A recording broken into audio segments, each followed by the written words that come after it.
Hello, sports fan. This is Stephen Hill for Sports Choice Plus, and I'm bringing you a very special breakdown. I'm covering more money, more problems. Before I get right into that, I want to make sure you're subscribed to the YouTube channel so you can get all the updates and all the breakdowns. Without further ado, let's get right into it.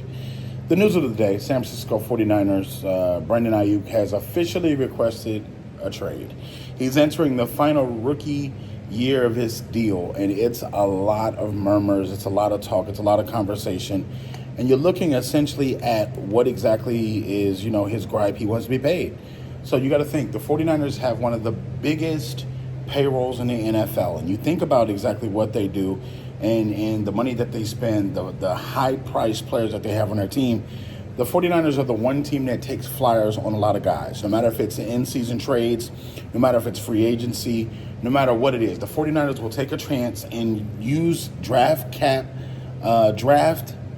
capital in order to move it, to do it, to get anything. Look at Christian McCaffrey, mid-season trade, they get him from Carolina.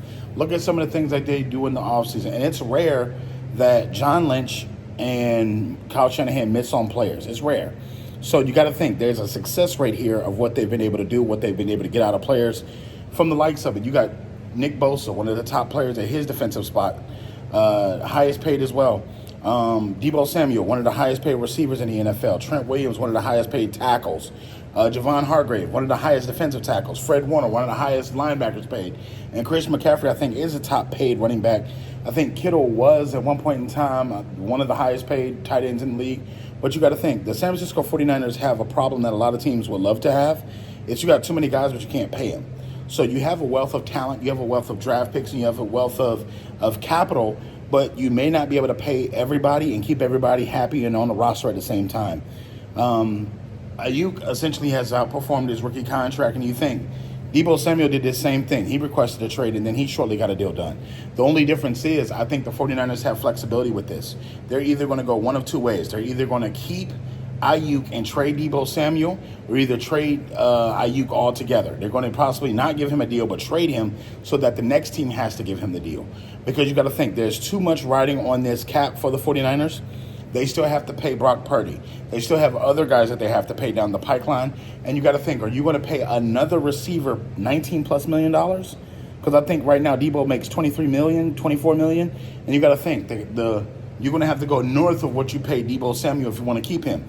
Because Aiyuk sees himself as like a Justin Jefferson in that elk. He sees himself in a Amon St. Brown kind of energy. So he's not looking to take a pay cut, and he wants to get paid. You got to think, all this stuff that he's been going through with the 49ers, that's probably not going to help with negotiations. He wants to get paid. So he doesn't want to play this year out on a franchise tag. He doesn't want to play this year on the final year of his deal. He wants job security moving forward, and that's important. We've seen this story with the 49ers before where they let the kid go to the Indianapolis Colts, the defensive tackle. So you got to think, they're not married to one person or one thing or one idea. If they feel like you could be a part of the bigger picture and the bigger cog and you could be a cap casualty, cool, they'll get rid of you. But I just think that overall, what's next for them? It's either the dismissal of either Deebo Samuel or either Brandon Aiyuk. You're going to have to pick one. You're not going to be able to have both. You got to think, they just drafted the kid out of the Gators, the University of Florida, the talented kid that makes the big catches. So they can restock and they can retool at the wide receiver position with less. And you got to think, as good as Aiyuk is, he's expendable. Let's just face it. With the NFL stock pool of talent at wide receiver, he's replaceable. So it's nothing that he did that no one can't do. So mind you, Christian McCaffrey is going to be a big part of the offense next year, and he's going to be somebody that takes up to 40% of the offensive snaps, whether it be from out the backfield, whether it be from catching. So you got to think, Deebo Samuel is going to get his hand in there. Kittle's going to get his hand in there. There's going to be a lot more receivers that you see get in there. I feel like Brock Purdy is going to have his hand in helping those guys. So I think this is tough. The 49ers have to do something. They got to make something happen, because if they start out slow, they're probably going to make a trade. They're probably going to make a move.